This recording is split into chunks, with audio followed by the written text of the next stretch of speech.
This is your easy guide to all things productivity, which includes tips for building discipline, creating routines, and finding balance.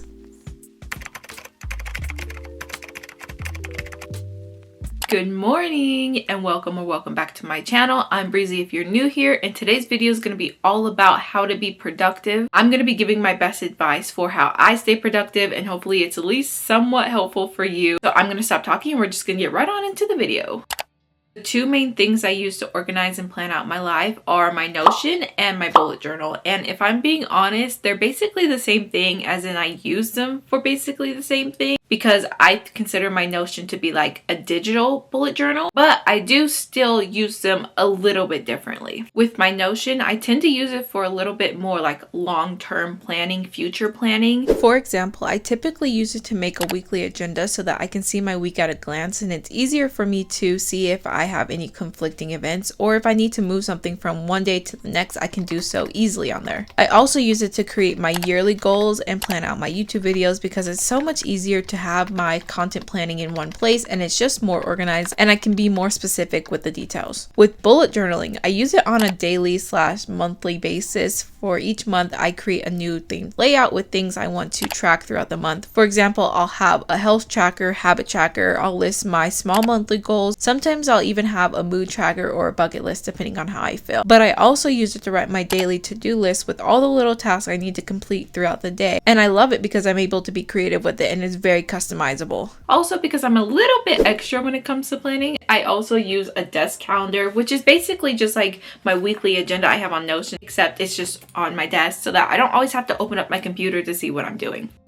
Let's talk about discipline versus motivation. So I'm going to start off by saying this is just my opinion. You may have different opinions, you may feel differently about this, but since this is my video, I'm going to be giving my opinion. Whether you can be disciplined or not truly depends on your mindset of things, and I don't think that motivation gets you very far. Motivation is great in the beginning because it gets you started, but discipline is great in the long term because it keeps you consistent and helps you become more successful. There are so many people in life who say if they don't want to do something, they're not going to do it, and that's good because you shouldn't do anything that you don't want to do. But at the same time, there comes a certain point when you have to stop using that as an excuse. I know so many people who say that they want to wake up early or they want to get good grades, but then they stay up all night and then they avoid doing their schoolwork. And to me, that says what you want versus what you actually want are two completely different things, which is fine. You just need to be honest with yourself. If you really want something in life, you'll find a way to get it, and you'll stop at nothing until you have achieved that goal. I know there are some things that you don't want to do, and that's completely fine because there's some things that I don't want to do, but I also know that they're going to be beneficial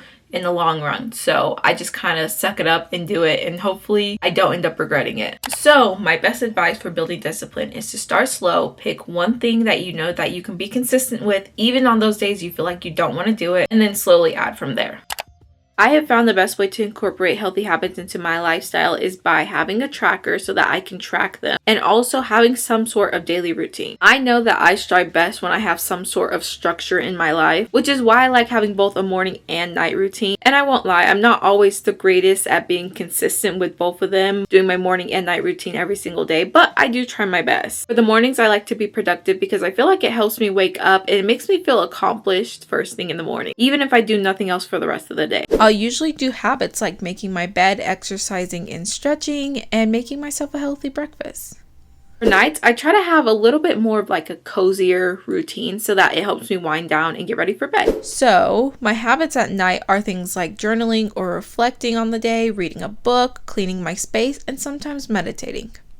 As a perfectionist and overachiever, I am here to tell you that you cannot be productive all the time. You have to have balance. If you don't have balance, you're going to burn out, and then you're not going to want to be productive, and that's going to lead to a downward spiral of you falling behind on things that you actually need to do. Remember that you are in control, and if you need a break, you are allowed to take a break. It doesn't matter what anybody else says. Take all the time you need. I personally have dedicated Sundays as my official day of doing absolutely nothing. I have no pressing matters, and I allow myself to do whatever I want to do. It's really nice because I have the whole day to relax and recharge and just be by myself. When Monday rolls around, I feel like I'm ready to get back to my productive grind. And I know not everybody can take a full day to just do nothing, but I feel like you could still find a way to incorporate small amounts of self-care and relaxation into your daily life. Those are all the tips I have for you. Hopefully at least one of them made you like 1% more productive. If not, I'm sorry for wasting your time. Anyways, if you made it this far in the video, comment down below this emoji, and don't forget to like, comment, and subscribe if you haven't already, and I'll catch you guys in the next. Okay, bye!